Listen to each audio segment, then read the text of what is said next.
آپ جب یہاں سے نکل جائیں تعلیم کا مقصد کبھی بھی یہ مت سوچئے گا کہ پیسہ کمانا ہے، وہ سیکنڈ آپشن رکھیے گا. کمانا تو ہوتا ہے لیکن وہ سیکنڈ آپشن رکھیے گا. کبھی بھی اگر آپ کے گھر والے آپ کو یہ کہتے ہیں کہ ہم آپ کے اتنا پیسہ لگا رہے ہیں، آپ پڑھنے کے بعد اچھی نوکری کریں، ہمیں کما کے دیں، یہ کریں وہ کریں، تو انہیں سب سے پہلے یہ کہیں کہ تعلیم جو ہے یہ شعور کا نام ہے، یہ تربیت کا نام ہے. اس کے بعد سیکنڈری چیزیں جو ہوتی ہیں دوسرے نمبر پہ وہ پیسہ ہوتا ہے. اگر آپ پیسے کو ذہن میں لے کے چلیں گے نا، ابھی بہت سارے آپ میں ہوں گے ایسے جو یہ کہہ رہے ہوں گے اسکول ہے، اسکول کے بعد کالج ہے، کالج کے بعد یونیورسٹی ہے، پھر اچھی جاب ہے، میں پیسے کماؤں گا اور زندگی ٹھیک ہو جائے گی، سیٹ ہو جائے گی. اگر آپ کے ذہن میں یہ چیزیں ہوں گی تو آپ کبھی بھی اس تعلیم کو اپنے اندر، اپنے من کے اندر اس کا جو گلاب ہے وہ کبھی بھی نہیں کھلا سکتے. تو تعلیم کا مقصد کبھی بھی یہ نہیں ہوتا، اور کہیں یہ ڈیفینیشن نہیں ہے کہ اگر کوئی پڑھا لکھا ہے تو وہ پیسے کیوں نہیں کما رہا. ہماری سوسائٹی میں یہ بہت ساری چیزیں ہیں کہ انہیں تو ایم اے کر لیا، پی ایچ ڈی کر لی، بی ایس کر لیا، فلاں کر لیا اور ویلا ہے، پیسے نہیں کما رہے. تو اگر یہ تعلیم کی یہ ڈیفینیشن ہے کہ اس سے پیسہ کمانا ہے تو وہ تعلیم نہیں ہے، وہ انویسٹمنٹ ہے، جو وہ خرچ ہے کہ آپ کسی جگہ پہ 100 روپے لگائیں اور آپ یہ سوچیں کہ بدلے میں مجھے 150 ملے. یہ تو کاروبار ہے نا، تعلیم نہیں ہے. تو تعلیم آپ نے یہ نہیں سوچنا کہ بڑے ہو کے میں نے یہ کر کے پیسے کمانے ہیں. آپ یہ سوچیں کہ اگر میں نے ڈاکٹر بننا ہے تو اس کا پہلا مقصد یہ ہے کہ میں نے انسانیت کی خدمت کرنی ہے، میں نے لوگوں کا سہارا بننا ہے.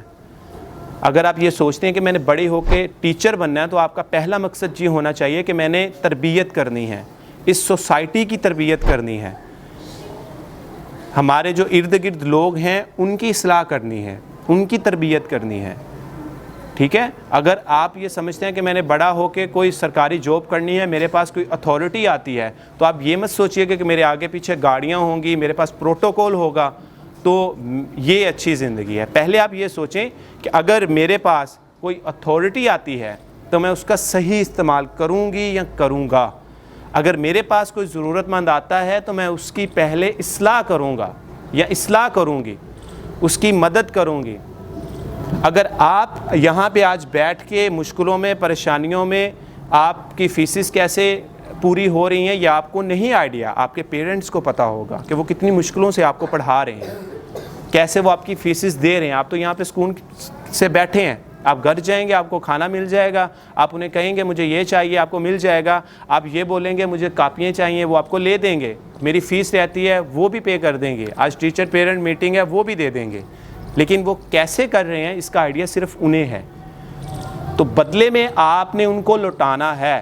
پیسہ بعد میں، میں پھر کہہ رہا ہوں پیسہ بعد میں. اگر بدلے میں آپ انہیں پہلے عزت لوٹائیں گے نا، کہ جو آپ کے ارد گرد لوگ ہیں، آپ کی فیملی میں ہیں، آپ کے چاچے تائے مامے پھپھیاں خالہ جتنے بھی لوگ ہیں، اگر وہ آپ کو دیکھ کے یہ کہتے ہیں آپ کے پیرنٹس کو کہ یار مزہ آ گیا، آپ کا جو بچہ ہے یہ بڑا فرما بردار ہے، یہ بڑی اچھی باتیں کرتا ہے، یہ ہماری بڑی عزت کرتا ہے، وہ چیز زیادہ معنی رکھتی ہے یا یہ چیز زیادہ معنی رکھتی ہے کہ وہ 30,000 کما رہا ہے، 40,000 کما رہا ہے؟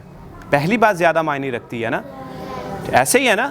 اگر آپ یہ جو دو بچیاں آپ دونوں ہیں، آپ دونوں اچھی دوست ہیں، اگر آپ دونوں ایک دوسرے کا خیال ہی نہیں رکھیں گے، اگر آپ ایک بچی جو ہے نا وہ دوسری کے ساتھ اپنا ٹفن شیئر کرے گی نا، آٹومیٹکلی کل دوسری بچی بھی یہ چاہے گی کہ میں اپنی چیزیں بھی اس کے ساتھ شیئر کروں.